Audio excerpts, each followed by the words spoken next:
My name is Jill Phillips and I'm the creator of Whose Shoes, a popular approach to co-production. I was named as an HSJ 100 wildcard and want to help give a voice to others, talking about their experiences and ideas. I love chatting with people from all sorts of different perspectives, walking in their shoes. If you are interested in the future of healthcare and like to hear what other people think, or perhaps even contribute at some point, Wildcard Whose Shoes is for you. Hey, it's great to be back. So for all those who enjoy the Wildcard Whose Shoes podcast, welcome to Season 2. It's been lovely to hear from so many of you saying you're missing the podcast and asking when it's coming back. Well, here it is. At the beginning of last year, 2023, I was diagnosed with breast cancer, and not for the first time. Being quite a private person, but also quite out there in terms of Whose Shoes events, social media, hosting a podcast and so on, I found it hard to know how to handle that, as you may imagine. Anyway, although I carried on and produced several more episodes of the podcast last year, I was trying to manage my illness and treatment alongside deadlines from my, if you like, real work, which I love. So when I reached episode 50, I decided that made a very neat, if rather long, season 1.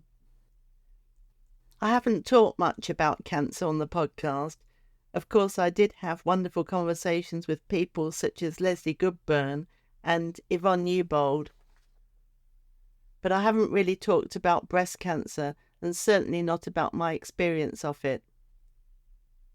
As you can imagine, my personal experience of cancer over the years, and indeed of life, of supporting various friends and family members through all sorts of different health crises and conditions, and all the stuff that happens inevitably as you get older, has very much shaped my Whose Shoes work, and this latest round is no different. But my podcast is generally not about me.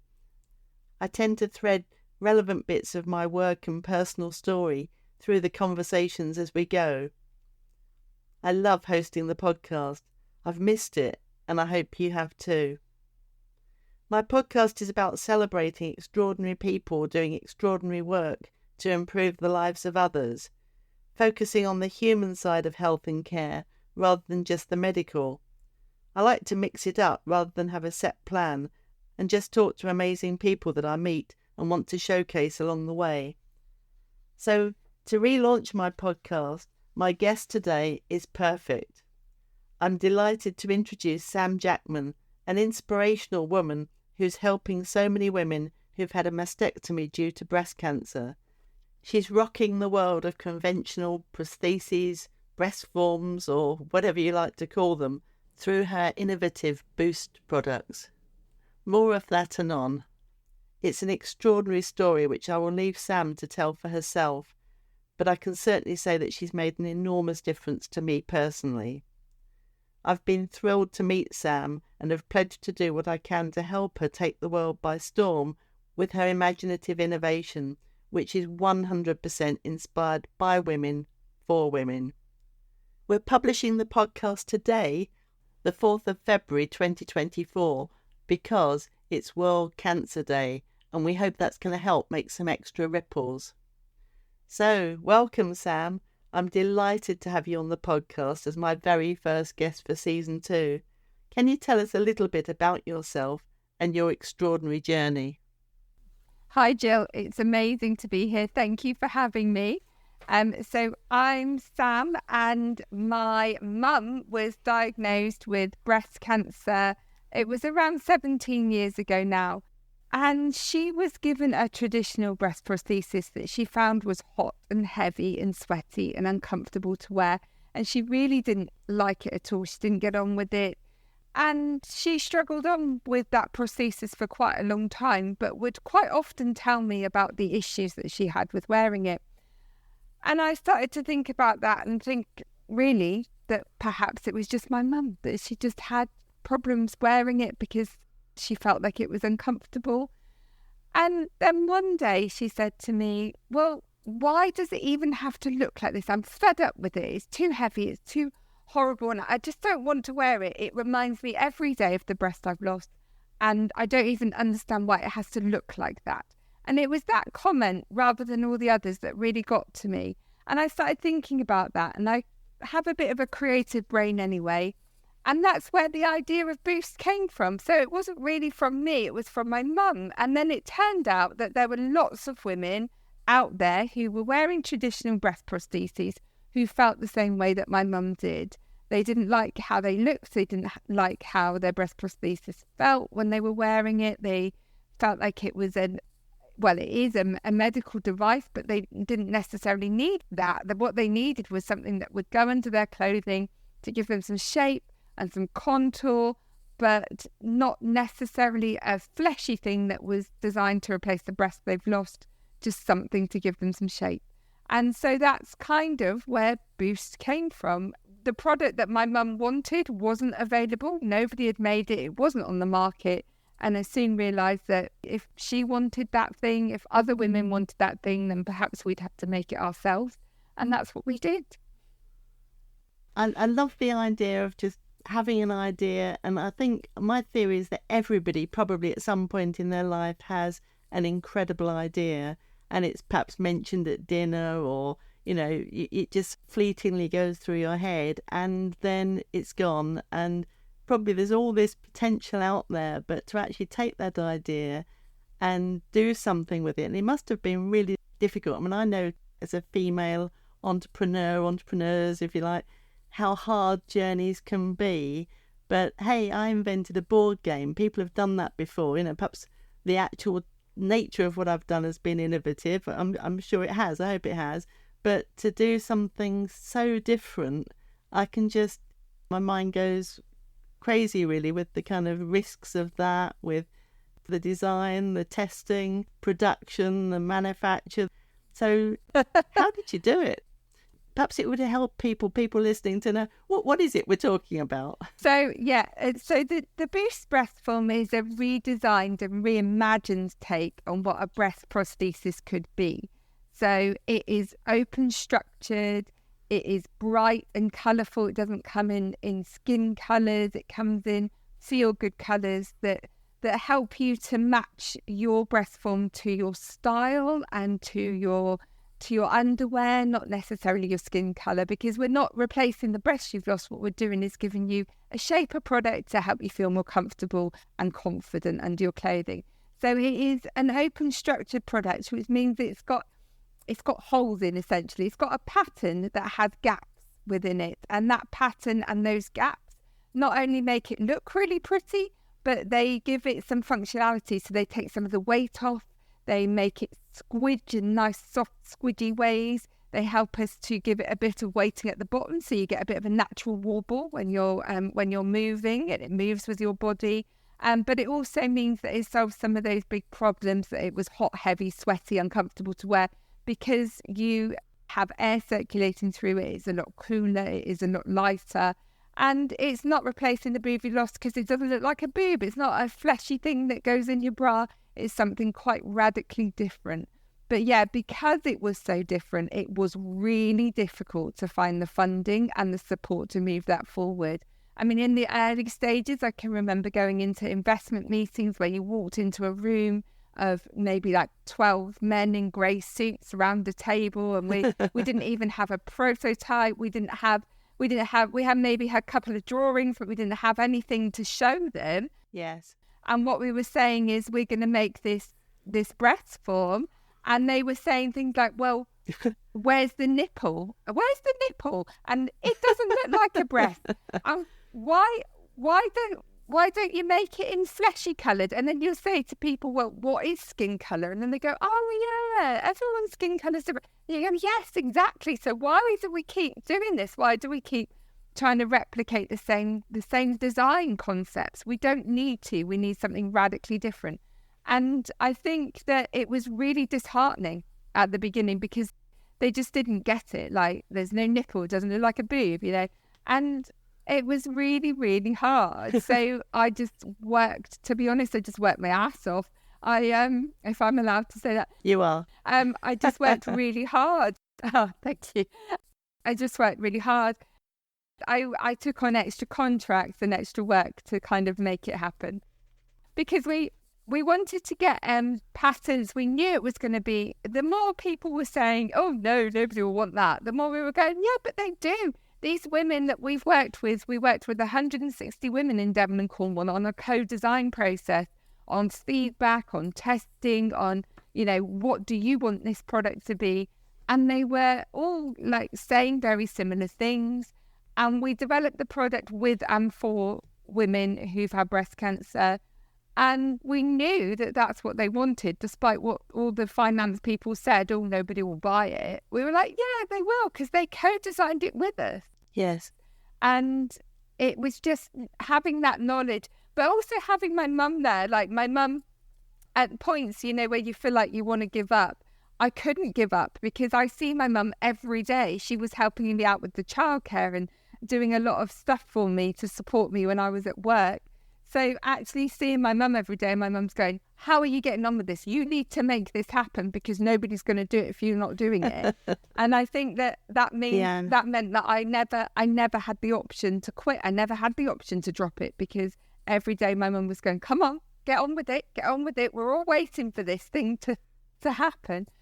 And so that's how it worked. I just worked harder. I tried to earn some more money. I self-financed a little bit towards the pattern costs and some of those other things that you have to do at the beginning. And then we got a little bit of grant funding here and there, and that's what really launched it. And it was only, just getting on 2.5, 3 years ago that we actually finally got investment.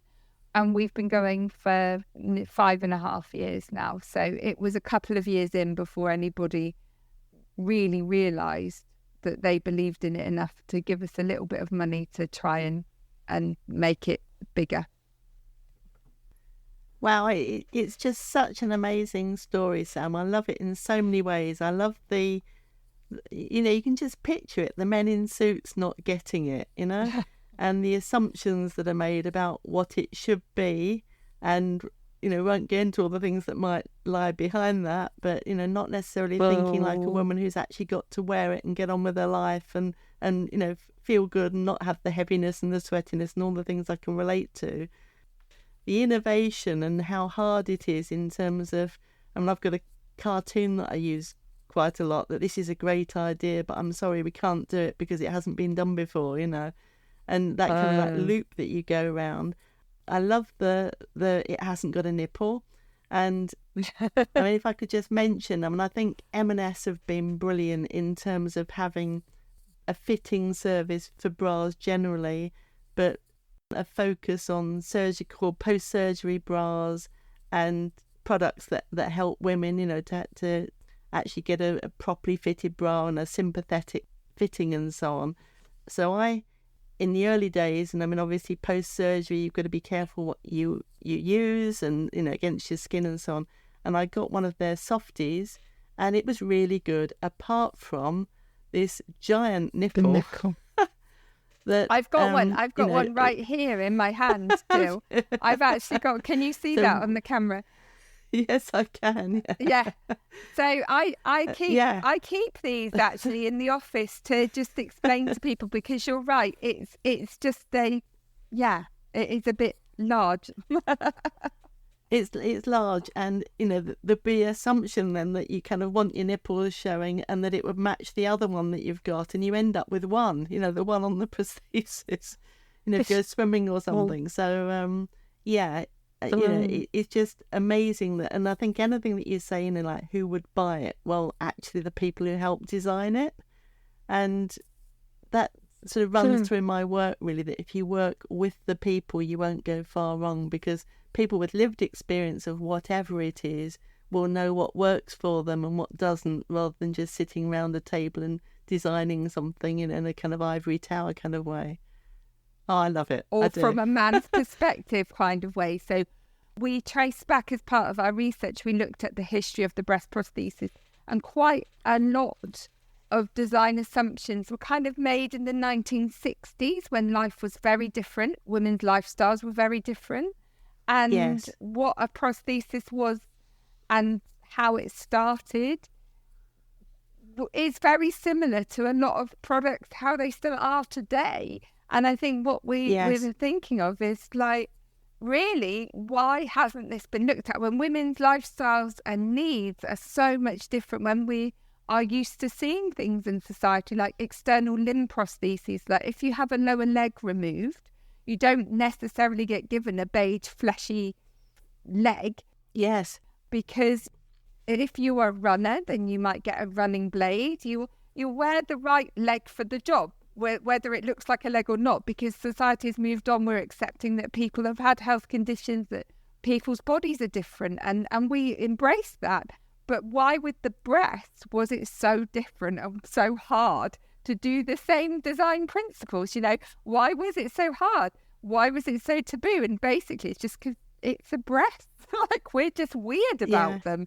And we wanted to challenge that. We would just wanted to make people think a bit more about why we were sacrificing maybe comfort, why we were sacrificing access to exercise, and all of those things just for the sake of it being a bit more fleshy or a bit more breast-like, right? When did we decide that that was the design priority? And then we've been able to work with women to say exactly that and then to redesign it. Yeah.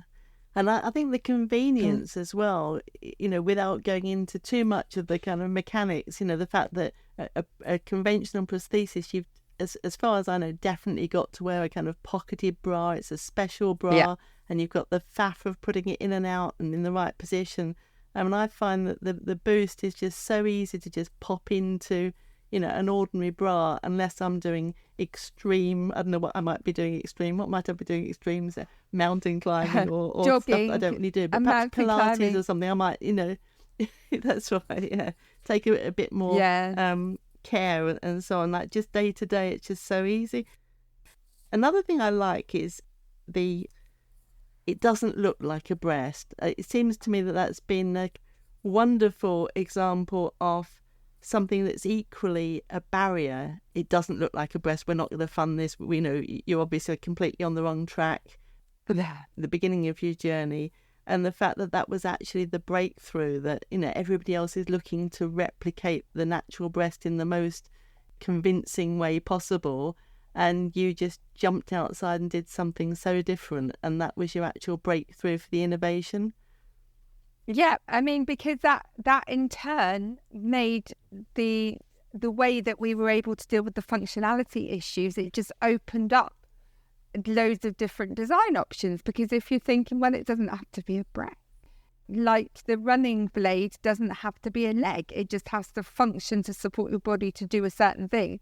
And in this case, that's what we were looking at. But we were also thinking about women's health and well-being, and the way that we could maybe create a paradigm shift about the way that people felt about the product, not just how it worked for them, but also their confidence and well-being actually being a breast form wearer. Because I think that is also something that's not talked about.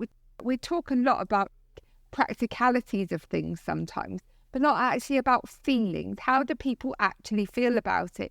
And one of the things that we found is that we were over the moon the first time that somebody actually bought one as a gift for their friend. Like, you would never, it's not appropriate. It's not appropriate to buy one of the normal market prostheses as a gift for somebody. It would be really odd if you did that. It would be weird. But our Boosts are something that are giftable. Like, they're desirable. They're kind of funky. They're kind of a nice thing to say that I'm supporting you after your breast cancer journey. And the first time we were asked to gift wrap one, I was just like over the moon, because it just proved that we'd changed something. Do you know what I mean? Like, we changed that paradigm of what the breast form would be. And it's the same with, we made one, a special one for somebody's wedding, and it was sewn into her wedding dress. You know, like, it was on show in her wedding dress through some sheer lace. Like, it was there. She wasn't hiding the fact that she only had one breast. Wow. She was embracing it, you know, like those types of different ways of looking at things, where women go out in their bikinis on holiday and their Boost is showing a little bit perhaps under there, but they're proud of it because they have been through a breast cancer journey. Their body is how it is, and they embrace that rather than trying to hide or re-normalize themselves. So It was about a conversation. It was about a challenge to the stereotype of what women's bodies are and how women are beautiful. We wanted to look at that. We wanted people to feel differently. We wanted people to feel more empowered when they put on a boost breast form, rather than to feel like they didn't have a choice. They were issued a beige one from the NHS and that's what they had to wear. We wanted to give them a choice. So all the colours, all the different designs, we've got a new design that we're hoping to come out in the next couple of months. That those options hopefully give people a bit more choice. And we have found that quite often our customers do return to us and they buy a second boost in a different colour, so that they have a little collection of them for the different underwear they wear or the different things that they do. Like, this is the one I wear for yoga because it matches my yoga outfit, and this is the one that matches my swimming costume, and that kind of thing. And that is just lovely. We love that. We love that so much. And it's brilliant because I have gifted one to a friend and I felt very proud to do that. And I've also just come back and brought a black one. And at the beginning I thought, why would I want a black one? Why would I want a coloured one? I started off with like just a white one, but actually I realised I wear a lot of black underwear, and if it does poke out and I don't want it to, it just blends. It's more subtle, exactly. It's more subtle. That's the word I'm looking for. Yeah, more subtle. Yeah, more subtle. And it doesn't matter. And back to that assumption again, it doesn't matter if you're a woman of colour. If you're a black woman, you could wear the black boost if you wanted to, because it's not about your skin colour. It's more about what you're wearing it with and how you feel about your sense of style. I think one of our favourite colours in the office, one of our favourite colours is the purple, the deep purple colour that we sell. Oh, well, I wasn't able to get that one. I think that was out of stock. Oh, I'm sorry, Jim. We'll have to find you one. Yeah, those kind of colours, they're just really like saying to the world, I'm wearing a breast form in my favourite colour because it's my choice.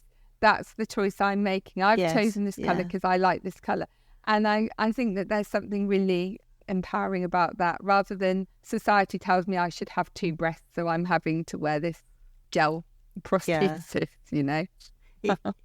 It's so in tune with my work with Who Shoes. It really is, in terms of everybody's an individual, and to find things that suit individuals. I mean, I think just hearing you talk, fabulous. The woman who got married, story that you told there, and I've learned about tattoos, mastectomy tattoos, all sorts of things that exist that wouldn't be for me, but they would be for somebody. No. And this is the thing, you can find the bits. I mean, perhaps the boost wouldn't be for somebody, No. It's so individual, isn't it, to find the things that actually make you feel as good as you can and to get on with your life, which is where I'm coming from, quality of life, minimum fuss with things, and to be able to get on and do the stuff that you love doing. It's just about choice. It's just about choice. Before we came along, there was a big gap between the traditional prostheses and the lighter softies or the knitted knockers and those types of things. And there just wasn't, even just in terms of the continuity of products, there just wasn't enough that was more in the middle. So it had a little bit of weight, but not too much weight, and all those kind of things. So not just the practicalities of how people view it, but even just in the continuum of products available, there just wasn't enough choice in that middle ground. And that's what we were addressing as well. So, yeah. So you are properly disruptive. And again, that's what I love. You've come along with something that's different, that's challenging. And I saw, Sam, that you were at the conference, the breast cancer conference in Birmingham. And I remember tweeting you at that very recently because I loved it. That you've got, I can see the kind of us and them. You've got the healthcare professionals. You've got the people who know everything medical about breast cancer in the world. And I can imagine how hard it must be to be at an event like that and say, this is what we're doing. And you jump, and you see the women and they give you a hug because it's the real deal.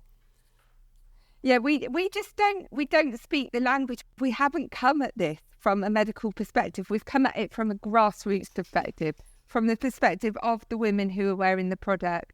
And we haven't come at it from the point of view of the medical profession. And I don't, like I said, I don't speak the language of the medical profession. So it's been really hard to engage with the medical profession and get them to understand a little bit more about what we're doing and why we're doing it.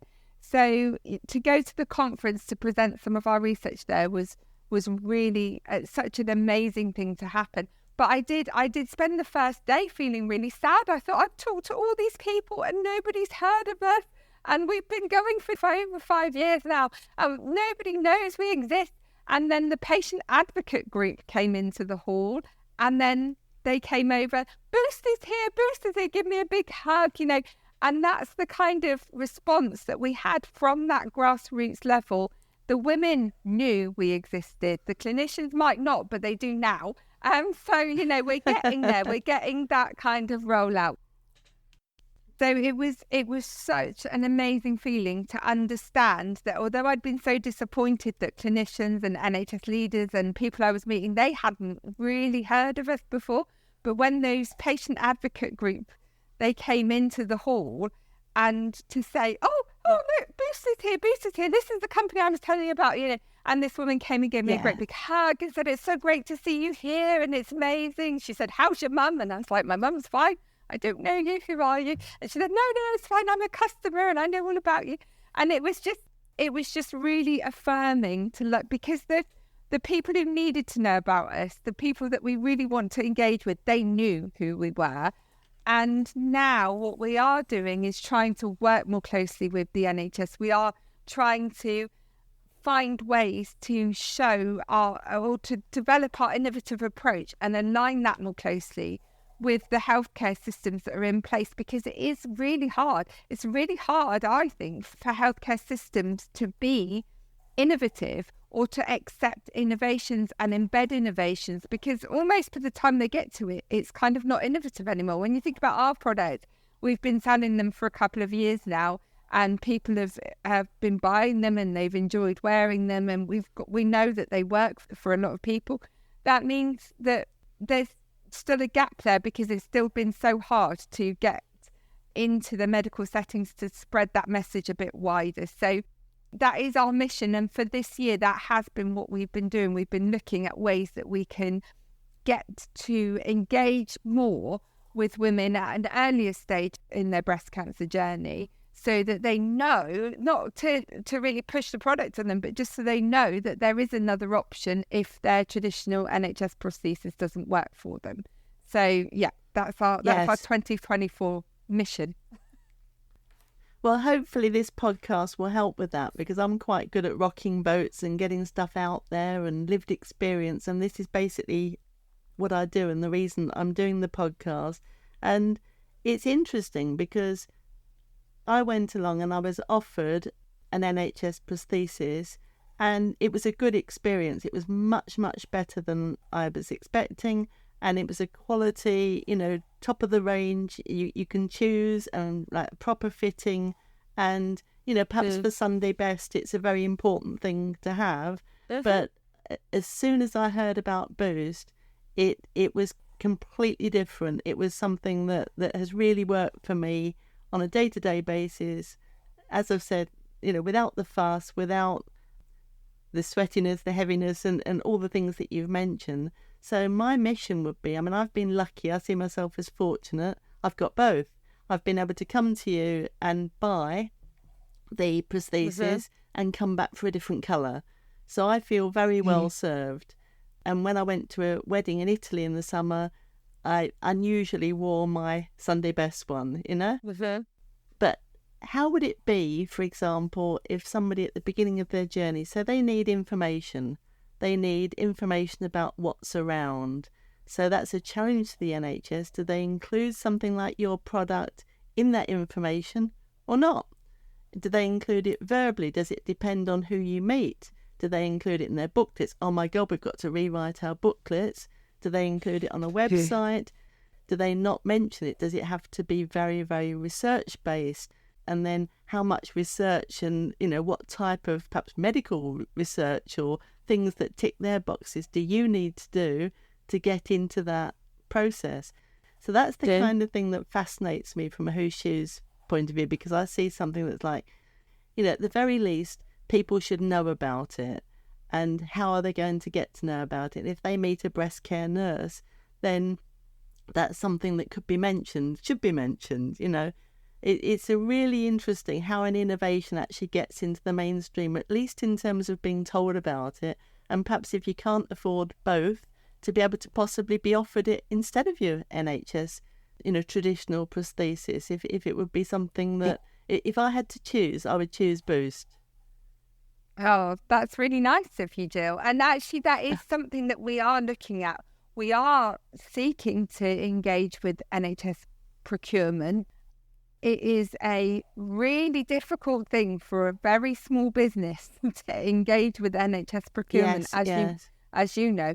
I do know. These things are very tricky. They take a really long time. But you're right. Yes. And that's the reason why this year we submitted research to that conference and we got accepted to present a poster presentation for Brilliant. the breast cancer conference for that reason, to just get people to just a little bit of brand awareness in a different setting. But traditionally when we first started, most women were finding us, they were probably 2 or 3 years post-surgery and perhaps had gone back for their second breast prosthesis, were offered something that was very similar to the first one they had and went, I don't think that's for me, or I will take it in, like you say, it's an option, but I'd like another option because I want to do Pilates, or I want to do yoga, I want to do these things. And so people came to us when they were looking for another option. And at that time, really, there was a lot of peer-to-peer recommendations. So women were in breast cancer support groups telling each other, like, perhaps you should try this if you can. The cost is always a consideration for us. It's always difficult, but we are a really small business and we have to charge for our product. Of course, yeah. We make our own products. One of the other things that people should remember, if they're... So talk amongst yourselves. So it's a very informal podcast. We've just had the dog and we've just been interrupted by the dog. And where were we? Yeah. And my son's coming home in a second. So really getting our name out there actually is a priority to help women to make that informed choice about what might suit them, to help women to just have a range of products that could help them to live their life after breast cancer surgery, so that everything goes as well as it possibly can be in their sort of life afterwards, and recovery, and all of those things that help women lead a happy and healthy lifestyle. Essentially, that's what we're here to do. So that's brilliant, and I think it comes back to where we actually met, which I was thrilled about. So normally something like this happens to me and I think, oh, I wish I'd known about that because I could have done something different. But as it happened, it wasn't like that. No. I was on holiday in Devon and happened to see, I think I'd only recently become aware of you, and I'd just got my own Boost product, and I saw that you were having your first pop-up stall in a John Lewis, and it was in Exeter, which was pretty much on our journey home. And we sort of connected, and I said, can I come and see you? And we ended up chatting for, I don't know how long it was. I felt sorry for poor Colin, Mr. Who Shoes, who's used to me, but like to randomly call into a John Lewis in Exeter, and instead of shopping, chat with you on your stand for a couple of hours. But how's that going in terms of getting into... I've seen you've done some more since. Yes. So one of the things that we thought would be really interesting to explore, as well as looking at national rollouts through things like the NHS, which is, as we've just said, has been quite challenging just because of the nature of working with clinicians and the barriers to speaking the same language and all those kind of things that we've had to deal with. We thought about different ways that we could make breast from wearing more of a normalised kind of thing. So, if you're going in the high street and you're just going shopping with your friend on a Saturday afternoon, you're going to go for a nice coffee in the local coffee shop that you can go pop into John Lewis, or we've been working with Bravissimo as well really recently. Brilliant. Pop into a high street store and actually have access to perhaps innovative breast form products like ours. But importantly, as you said earlier, Jill, about the bra wearing, our products are designed really that you can try different types of bras. I mean, we do have a lot of people who still feel more comfortable if they wear their boost in a pocketed garment, and that's fine, but you don't have to. And I think that's the key thing. Again, it's about that choice.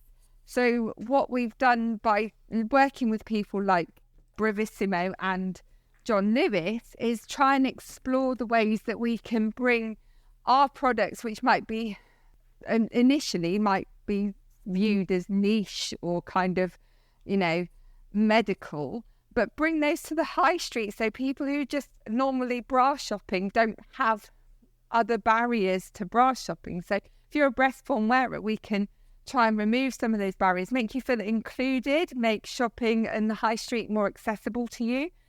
By stocking those products, or just by having bra fitters or lingerie or women's wear that is more aware about breast form wearing, and staff that are better trained in what that means and how to support a woman as she comes in as a breast form wearer. So yeah, it's been a really interesting journey. I think it's quite good to work with those high street brands to understand where they come from and what their priorities are, but also to think about that accessibility and inclusion, but how we communicate that as well, because not everyone that went into John Lewis that day, there was quite a lot of people who we met who were breast form wearers who would just happened to be shopping in there, and they didn't, unlike you, Jill, who knew we were going to be there was quite a lot of people that we just kind of ran into that we didn't know before. They didn't come specifically to see us, they were just shopping on their regular shopping trip, which was really lovely.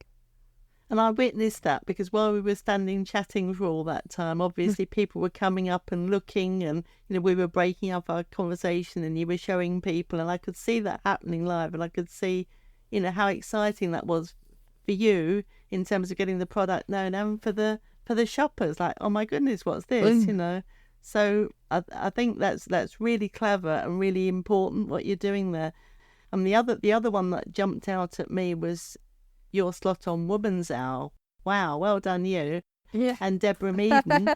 And I know after that, hey, I tweeted about it and got Deborah Meaden to retweet me. She did. So she must be a massive fan of what you're doing. Well, it was really, really good to get that kind of publicity. I think that was January last year, actually, when we did that. It was lovely to be asked. Yeah, it was really lovely to be asked to talk on there.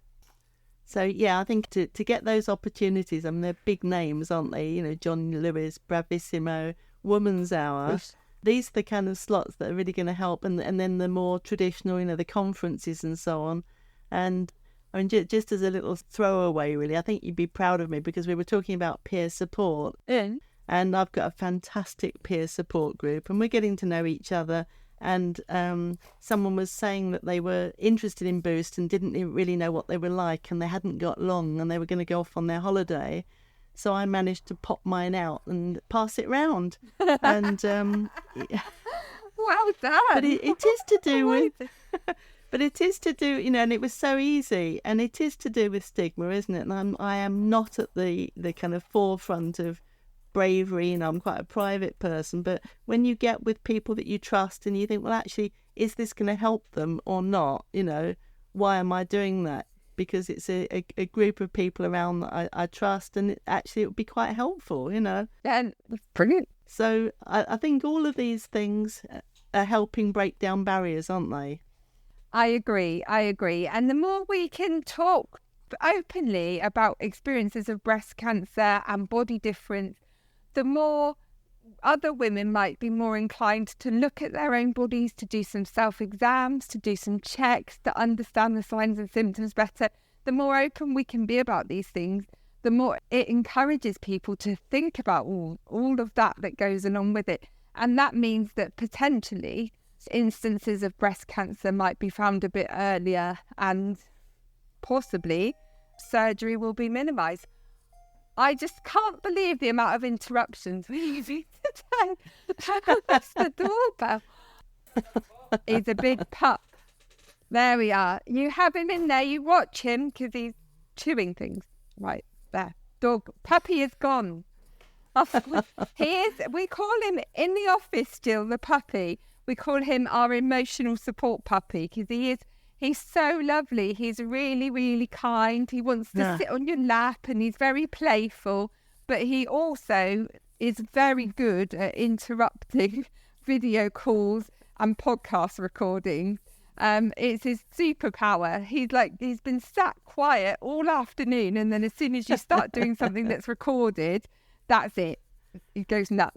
Anyway, what's his name? Oh, his name is Blue, like the colour blue.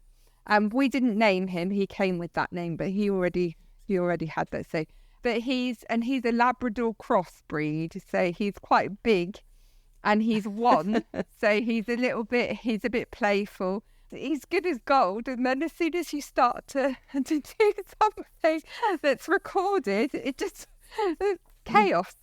But yeah, it's all good. He's sorted now. He's gone inside. He's not our first canine podcast guest. I quite like them because just anything that adds a bit of fun, isn't it? I like the idea of him being an emotional support dog in the office. We all need one of those. I think he is. I think he really is. Like there have been times where women have come to visit the office or to do a fitting with us here, and we are in very rural Cornwall. I mean, as I look out the office window now, I can just see a field of sheep. Like that's how rural it is. It's proper rural, and people have come to find us. And I always say to people, if they've been coming recently, I'll put the dog, he's got a crate, I'll put the dog in the crate and keep him out the way, or leave him in the house and keep him out the way. And lots of people say, oh, no, it's fine, because he comes out and he's all cute and wagging his tail and everybody wants to say hello to him. And it's actually a nice way to break the ice sometimes, to make people feel a bit more at ease. Yeah. So, yeah, although I do always ask and I keep him out the way if I need to, it's also nice that he does like to greet people and say hello to them if they come to visit Boost HQ. And I'm glad you've mentioned that you're in Cornwall, because to me that really adds to the story. It's not like the obvious centre of manufacturing, to actually design and produce a product. I think, it's not what you'd imagine. I think that's part of your story, isn't it?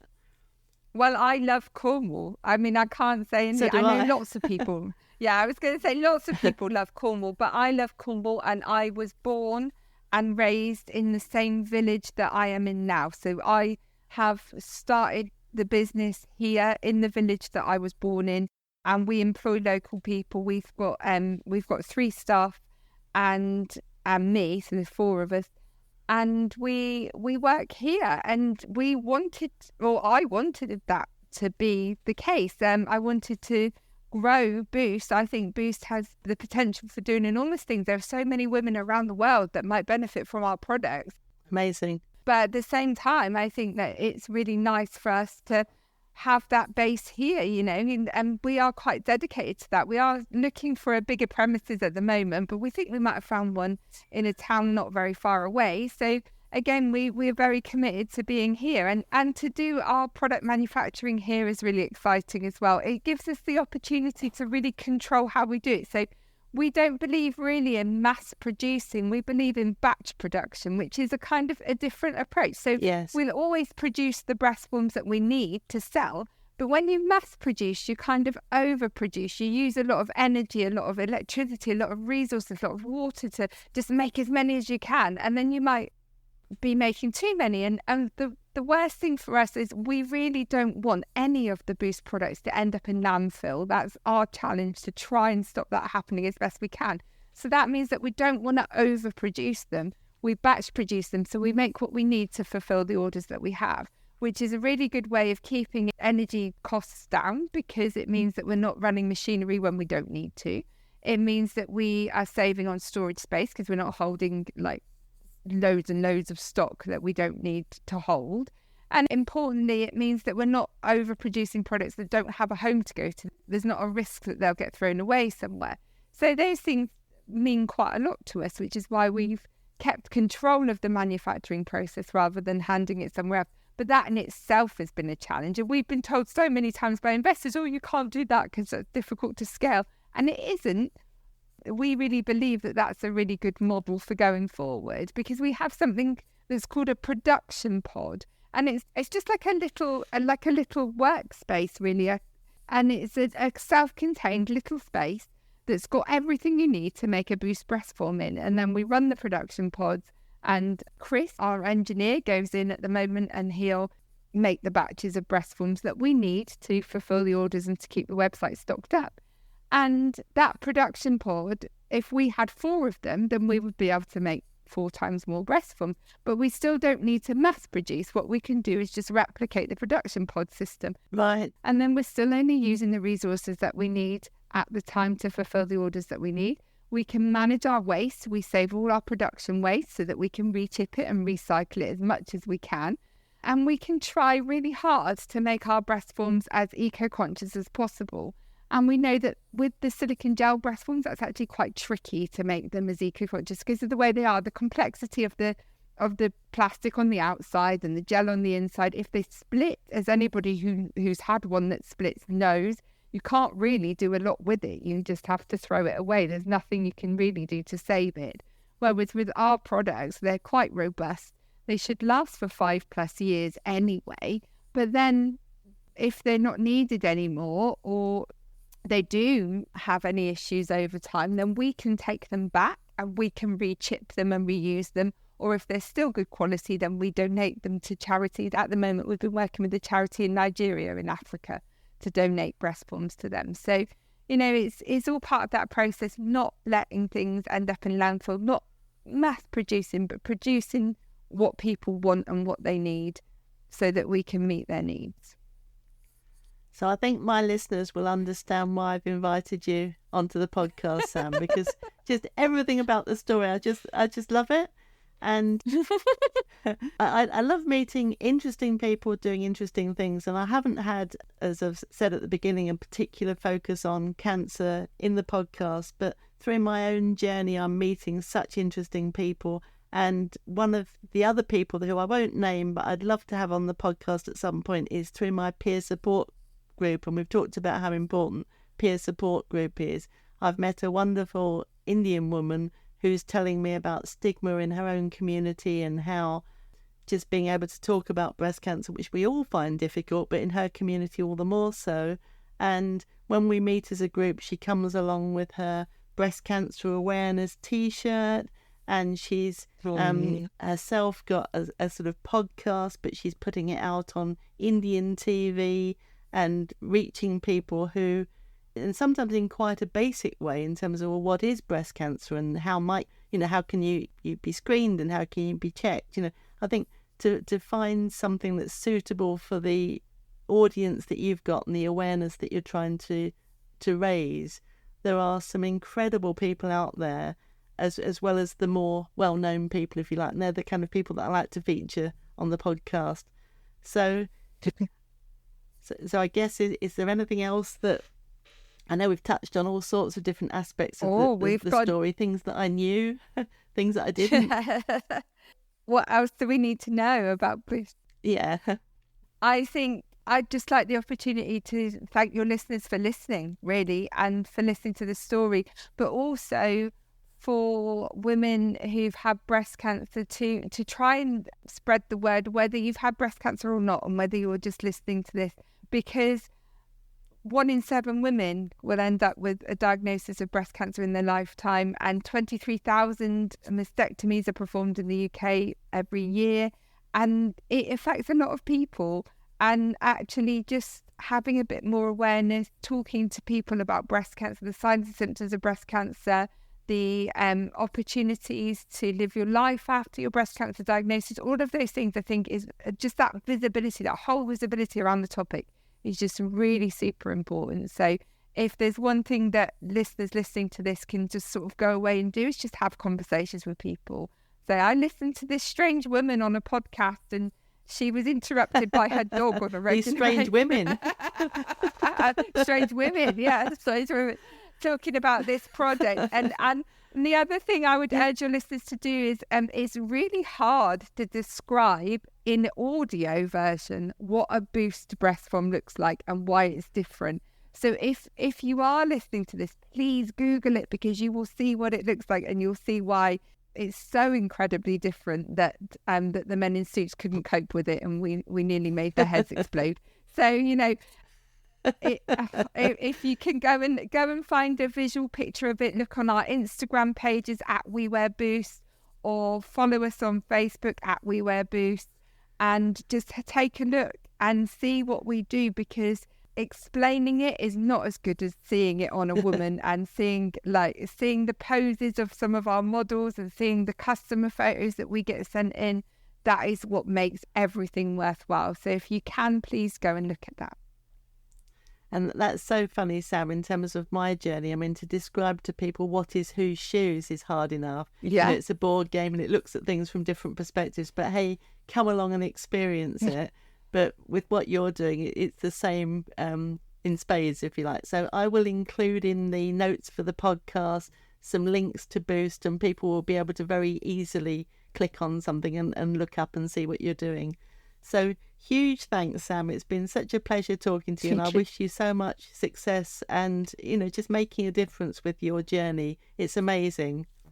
Thank you, Jill. Thank you. Thank you so much for listening. If you enjoyed this episode, it would be fantastic if you would leave a review and a rating, as well as recommending the Wildcard Who Shoes podcast series to anyone who you think might find it interesting. And please subscribe. That way you get to hear when new episodes are available. I have lots more wonderful podcast guests in the pipeline. And don't forget to explore and share previous episodes. So many conversations with amazing people who are courageously sharing their stories and experiences across a very wide range of topics. I tweet as Whose Shoes. Thank you for being on this journey with me, and let's hope that together we can make a difference. See you next time.